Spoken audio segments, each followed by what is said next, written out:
கர்த்தருக்கு ஸ்தோத்திரம். இந்த நாள் தேன்துளி நிகழ்ச்சியிலே உங்களை நான் மீண்டும் சந்திப்பதில் அதிக மகிழ்ச்சி அடைகிறேன். இந்த நாள் இது கூட பழைய ஏற்பாடுல சகரியாவின் புத்தகம் 9ஆம் அதிகாரம் 12வது வசனத்தை நான் உங்களுக்கு படிக்க விரும்புகிறேன்.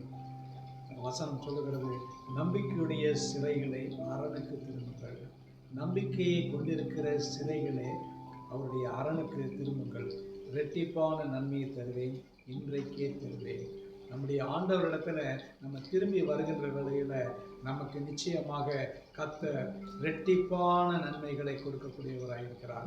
நமக்கு இதுவரைக்கும் ஒரு நன்மை கூட நான் பெறவில்லையே என்று அங்கலாய்த்து கொண்டிருக்கலாம். என்னுடைய வாழ்க்கையில எதை கை தொட்டாலும் துலங்க மாட்டேன் என்கிறது, எனக்கு எந்த ஒரு ஆசீர்வாதமும் எனக்கு இல்லை, எனக்கு எந்த விதமான ஒரு விமோச்சனமும் இல்லை என்று அங்கலாய்த்து கொண்டிருக்கின்ற வேளையில கர்த்தர் என்ன சொல்கிறார்?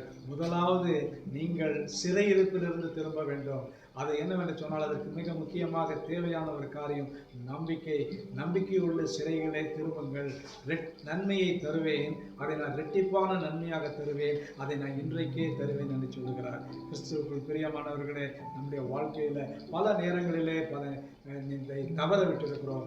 ஆண்டவரிடத்திலே வராதபடிக்கு மற்ற இடங்களிலே போய் நமக்கு இந்த நன்மை கிடைக்காதா, இந்த உதவி கிடைக்காதா, இந்த காரியம் நமக்கு கிட்டாதா என்று நம்ம முயற்சி செய்கிறோம். அப்படிப்பட்ட நேரங்களிலே நமக்கு கிடைக்கக்கூடியதெல்லாம் தோல்விதான். ஒருவேளை கடன் இருக்கலாம், இல்லாவிட்டால் வேற வியாதியினுடைய பொருளாதாரத்தில் ஒரு நெருக்கடி இருக்கலாம். அப்படிப்பட்ட சூழ்நிலைகளை கர்த்தரை நோக்கி பாருங்க, அவருடைய அரணுக்கு திரும்புங்கள்.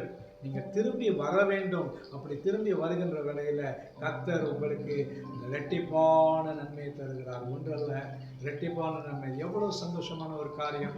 இந்த இரட்டிப்பான நன்மையை பெற்றுக்கொண்டு நம்முடைய வாழ்க்கையில் மகிழ்ச்சியும் சந்தோஷத்தையும் அனுபவிப்போம்.